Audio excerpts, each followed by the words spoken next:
Bueno, esto es lo que está sucediendo en uno de los distritos de nuestra ciudad capital. Pero ¿qué sucede al interior del país? ¿Qué es lo que está sucediendo y qué va a suceder o cuáles serán las responsabilidades que van a tener que asumir las nuevas autoridades que van a ser elegidas este 7 de octubre, cuando tengamos que elegir a gobernadores regionales y alcaldes a nivel nacional? Vamos a hablar un poco de eso y de la reforma que está proponiendo el presidente de la República ante el Congreso para modificar la Constitución y luego esta sea aprobada por referéndum, de tal manera que nosotros podamos participar en dichas decisiones. Está con nosotros José Manuel Villalobos, director del Instituto Peruano de Derecho Electoral aquí en nuestros estudios. ¿Cómo estás? Bienvenido. Gracias por estar aquí con nosotros. Gracias por la invitación, Julio. José Manuel, lo que hemos vivido y lo que hemos visto en la victoria, sin duda, es muy probable que también esté sucediendo en el interior del país, lo cual llama mucho la atención, porque una autoridad democráticamente elegida termina siendo prácticamente el jefe de una organización criminal que trata de sacarle dinero a todos los que pueda, que estén bajo su ámbito. Sí, recuerda que hace algunos meses también se capturó al alcalde de Chilca, que también fue muy que tenía un mediático, campo de fútbol, que tenía una casa que adentro tenía una cancha de fútbol y que dirigía también una banda de delincuentes. Y así, este tipo de malas autoridades hay a nivel nacional. Por lo tanto, hay que llamar a la reflexión a los electores, que finalmente somos nosotros quienes elegimos a esa gente. De repente nos engañan pues a la hora de la campaña y nos dicen pues que ellos son pues la mejor opción, no tienen antecedentes, y sin embargo a la hora que ya tienen el poder, desvirtúan ese poder que se les ha otorgado para beneficiarse y para delinquir, lo cual hace que la gente esté cada vez más desencantada de la política y los políticos en general, ¿no? En realidad, uno mira a los alcaldes, a los gobernadores regionales, que muchos de ellos además están presos, exgobernadores regionales o perseguidos por la justicia. Y es producto de eso que se ha impedido la reelección de los gobernadores y los alcaldes a raíz de que en el 2014... La reelección inmediata es lo que se ha impedido. Exacto. ¿Te acuerdas que en el 2014 había todo este tema de varios presidentes regionales o ahora gobernadores? Estaba el de Ancash, estaba el de Cajamarca, había el de Tumbes, que hasta ahora sigue prófugo, ¿no? Entonces, toda esa situación generó que se desprestigie el cargo de gobernador, de alcalde, y además que la gente esté desencantada de ellos, ¿no? Y eso ha escalado al Congreso, al punto que en el discurso del 28 de julio el presidente de la República... que también quiere impedirle la reelección a los congresistas, y más allá de que esto va a ser bueno o no, hay un respaldo mayoritario de la calle porque está cansada de todos los políticos, ¿no? Y por uno pagan todos. Bueno, es que también hay casos de congresistas que realmente han llegado al Congreso y todavía no se termina de entender si tienen suficientes elementos que dan cuenta de haber cometido actos irregulares, por lo menos en la declaración, por ejemplo, de sus certificados de estudios y cosas tan elementales, y han mentido. Si mienten en eso, ¿en qué más pueden mentirle al país, ¿no? Ahora, el presidente de la República ha caminado a Palacio Legislativo, salió de Palacio de Justicia, Palacio de Gobierno, caminando hasta el Palacio Legislativo, llevando iniciativas de reforma constitucional y que además sean aprobadas vía referéndum. Antes de entrar al detalle de estas propuestas, me gustaría que nos expliques cuál es el procedimiento a seguir. Ya está en manos del Congreso de la República estas iniciativas legislativas. ¿Cuáles son los pasos que terminen con la convocatoria a referéndum? Sí, más allá de que si los documentos debían haber llegado a través del presidente o a través de otra persona, pues que los deje en la mesa de partes. Pero ha sido un gesto político, ¿no? Sí, hay que entender que toda esta situación del presidente lo que hace es pasarle la responsabilidad al Congreso, porque tiene el respaldo de la calle, y ya el Congreso ahora estos proyectos no los puede encarpetar. ¿Cuál es el procedimiento? Lo ha recibido el Congreso, lo recibe la oficialidad mayor, determina que cumplen los requisitos de admisibilidad de estos proyectos y los tiene que derivar a la comisión o comisiones del Congreso correspondientes. Tratándose de reformas constitucionales, definitivamente van a pasar a la Comisión de Constitución, pero también podrían pasar a la Comisión de Justicia en el caso de lo que es la reforma del CNM, por ejemplo, ¿no? Porque es un tema más del sistema de justicia. Para que analicen el caso, lo debatan. Hagan un estudio de las propuestas. Una vez que las comisiones hacen su estudio, ellos aprueban un predictamen, elaboran un predictamen y lo aprueban. Ese es el dictamen, que puede ser aprobando el mismo texto que han presentado el Ejecutivo, o puede modificarlo sustancialmente o sustituir el texto incluido. Ahora, cuando hace una sustitución o una modificación del texto, ya no tiene que darle cuenta otra vez al Ejecutivo. No, es que ese procedimiento ya no se realiza. No tiene que darle cuenta, en realidad el Ejecutivo solo propone, y el Legislativo estudia y analiza qué es lo que aprueba. No necesariamente va a aprobar exactamente lo que ha recibido. Con todos los puntos y comas que dice el Ejecutivo, no, porque el Congreso es finalmente que tiene la función de aprobar las leyes. Puede modificarlo sustancialmente, puede modificarlo totalmente, lo puede sustituir, como decimos. Y eso sucede en las comisiones de justicia, en ese caso que mencionas, probablemente, y de todas maneras en la Comisión de Constitución. Y una vez que Constitución tenga ya los dictámenes aprobados de estas iniciativas de reforma constitucional, las deriva al Pleno del Congreso. El presidente ahí con la Junta de Portavoces determina en qué momento meten ya a la agenda del Pleno. Una vez que ya tiene un dictamen aprobado en la Comisión, ya depende del presidente del Congreso agendarlo para discusión en el Pleno. Se agenda en el Pleno y ya en el Pleno ya hay el debate y se va a la votación. Ahora, ¿cómo se aprueba? ¿La votación tiene que ser por mayoría calificada o mayoría simple? Mira, el artículo 206 de la Constitución, el 206 es el que establece específicamente cuál es el procedimiento para la reforma total o parcial de la Constitución. En este caso, el presidente en sus pedidos, en sus iniciativas, en el oficio que le manda al presidente Salaverry del Congreso, le dice que una vez aprobado se proceda a hacer el trámite para el referéndum. El artículo 206 señala que para que proceda el referéndum, estas iniciativas tienen que ser aprobadas en una primera legislatura en una votación con un mínimo de 66 votos. Es decir, mayoría simple. Mayoría simple. ¿De acuerdo? Con esa mayoría ya el Congreso podrá decidir comunicarle al Jurado Nacional de Elecciones que se convoque a referéndum en atención al artículo 206. Y ahí hay que hacer una precisión. No es que el Congreso convoque a elecciones. No convoca ni el presidente de la República, ni convoca el Congreso de la República.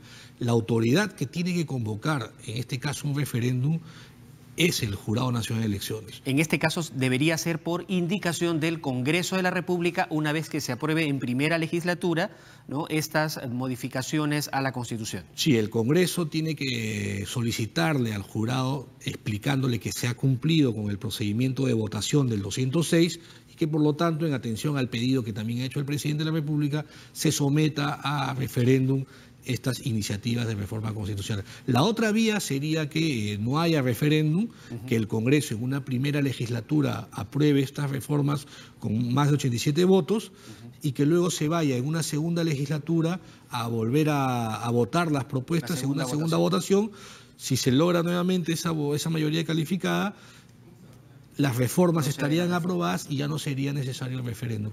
Pero la idea del Ejecutivo, quien es el que la está planteando, es que estas sean sometidas a la consulta. Podríamos decir que lo que el presidente de la República ofreció en su discurso el 28 de julio ya ha sido cumplido plenamente. Ahora está en manos del Congreso de la República con la siguiente etapa. Claro, el presidente ya dio el primer paso, que es mandar sus iniciativas de reforma constitucional. Y expresar el interés de que se apruebe vía referéndum. Ahora ya dependerá del Congreso si lo hace y si lo hace en el menor tiempo posible, porque también hay que tener en cuenta que el presidente ha expresado que él deseaba que este referéndum sea el 7 de octubre, que coincida con las elecciones regionales y municipales.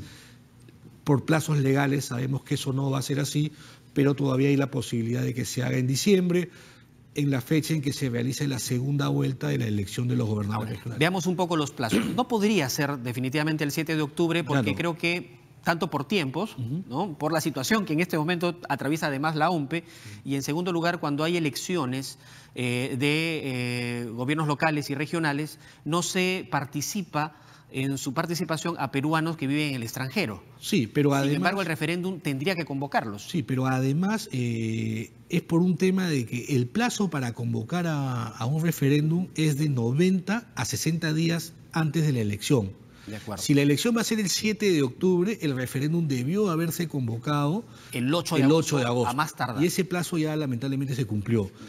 Además que todavía el Congreso no tiene instaladas sus comisiones, ¿no?, como la de Constitución, que recién creo que el lunes se van a empezar a elegir a los... Definitivamente no hay posibilidad de que sea el 7 de octubre. El 7 de octubre ya lamentablemente no hay. Ahora, el plazo entonces, por lo que indicas, para convocar a elecciones, para el referéndum, que sea el 9 de diciembre, en la segunda vuelta, digamos, de estas elecciones, ¿cuándo se vence? El 10 de octubre.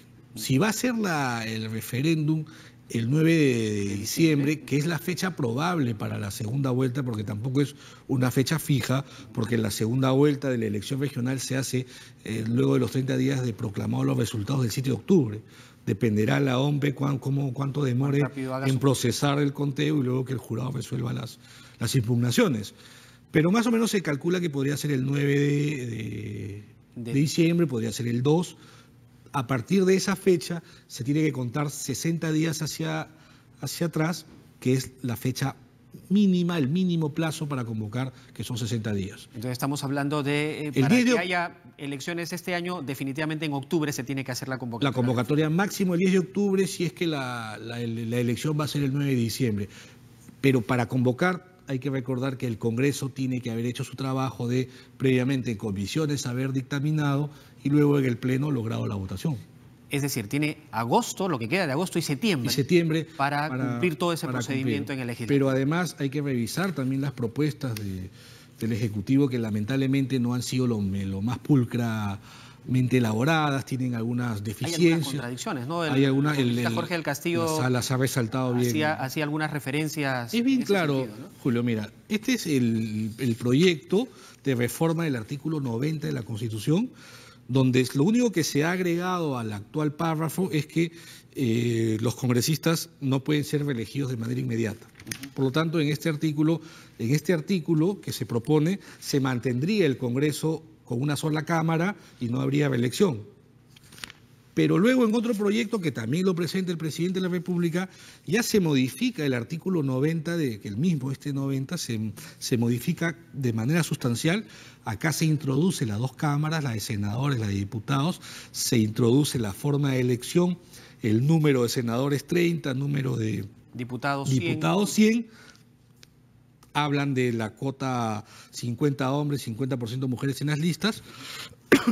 Se habla de la lista cerrada y bloqueada sin voto preferencial para senadores, la forma de elección para los diputados, y se olvidaron acá de introducir el tema de la no reelección.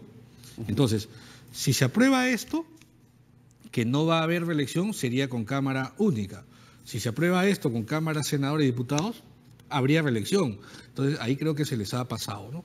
Ahora, sin embargo, es competencia del Congreso, digamos, resolver todas estas observaciones que pudiera tener en su redacción, pero que en el fondo es clarísimo lo que se quiere, ¿no? Regresar a la bicameralidad, senadores y diputados, y que no haya reelección eso es lo que, inmediata de eso es lo que en el fondo, claro, el Ejecutivo, ¿no? Lo que ha señalado es eso, y va a tener que analizarse, de repente hacerse un solo texto para incluir todas las modificatorias. Ahora, y también la otra que modifica el artículo 35 de la Constitución, y en el que se ha introducido temas sobre el financiamiento de partidos, pero que ya están en la ley de organizaciones políticas. En realidad, esta modificación más que constitucional era una modificación legal, pero además ya con casi todo lo que se contempla en este proyecto ya está en la ley, ya los aportes son bancarizados, los aportes, obviamente que si no se reporta de quién te ha financiado se presume de fuente ilícita, y sí lo importante en este proyecto es que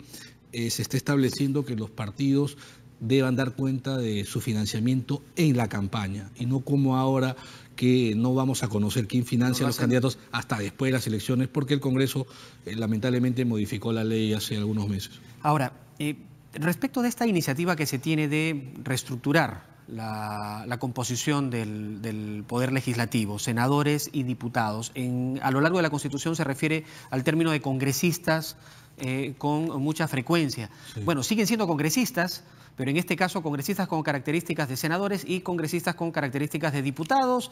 Ahí hay un ajuste que hacer, ¿no? En uno de los proyectos en el que se introduce la bicameralidad, han modificado diversos artículos que hacían referencia a funciones que ejercían los congresistas. Ahora, las modificaciones que se han hecho es que en algunos, donde decía congresista, tendrá que ser, por ejemplo, en la elección del Tribunal Constitucional, lo hace con los congresistas.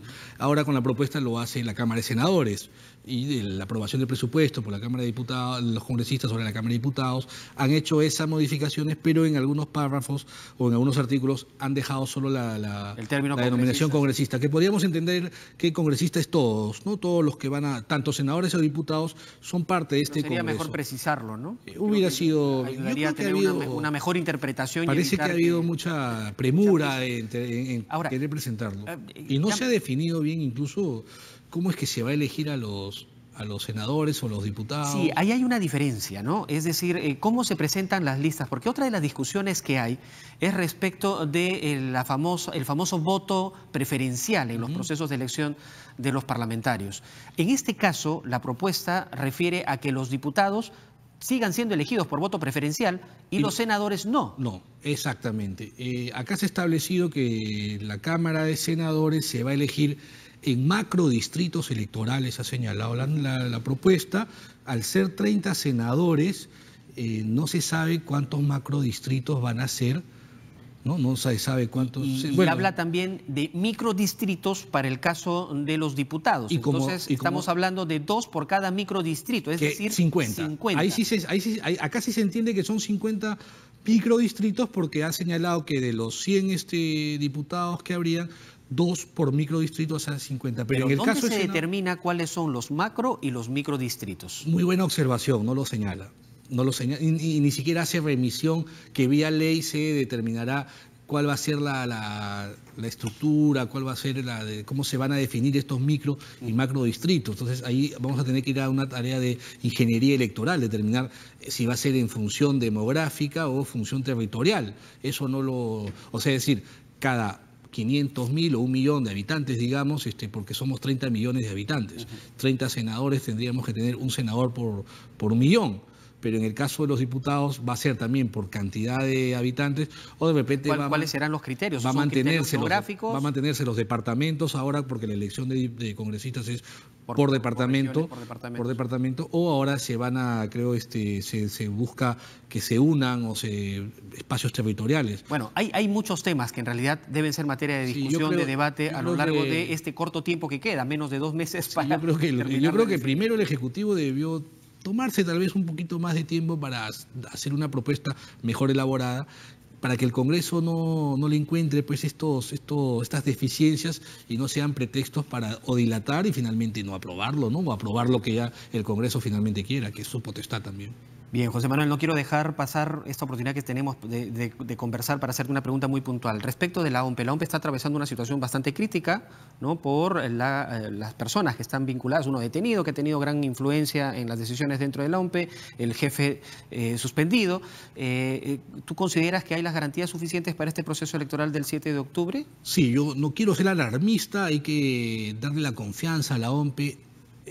Parcialmente se ha superado el problema, ya no está esa gente por un tema de... No están, ¿no? No sabemos el resto. Por un tema de mandato legal ha asumido una nueva persona de manera interina y tengo conocimiento que incluso ha convocado a nuevas personas de gestiones anteriores que tienen experiencia, parece que está haciendo una poda y además la OMPE tiene un cuerpo ahí de funcionarios antiguos que ya tienen pues más de 30 procesos electorales a cuestas, que finalmente son los que hacen el trabajo menudo, el trabajo diario. Y que yo he trabajado ahí, confío en que esto va a salir adelante. Ya sortearon a los miembros de mesa, ya publicaron los... trabajado ahí, ¿tú tienes información? Porque se dice que han retirado casi a la gran mayoría de personas con cargos de confianza de la gestión anterior. ¿Eso se ha cumplido o todavía? Sí, hay nuevas personas, nuevos funcionarios. Está Ronnie Cáceres, por ejemplo, que es un experto electoral que está ahí. Entonces hay garantías de que sí, el nuevo jefe, al que no conozco, al señor Cox, por lo menos está tratando de dar muestras de que la OMPE tiene que ser siempre una entidad transparente y neutral, ¿no? Sí, y hay que estar con los ojos muy abiertos respecto de lo que... Para eso los partidos tienen sus personeros y sus personeros tienen que estar atrás. De acuerdo. Vigilantes. José Manuel, muchas gracias, nos ha ganado la hora. Gracias por estar aquí con nosotros y conversar esta mañana. Bien, es materia de debate todavía, vamos a seguir desarrollando estos temas a lo largo de nuestra programación porque es bueno que ustedes, nuestros compatriotas, los ciudadanos, tengan claramente cuál es el proceso a seguir para luego devenir en este referéndum que ha anunciado el presidente de la República y que ya se lo expresó al Congreso y esperemos que ahora el Congreso lo haga viable en los plazos pertinentes. Bien, a esta hora de la mañana, 8:03, vamos de inmediato con nuestros titulares.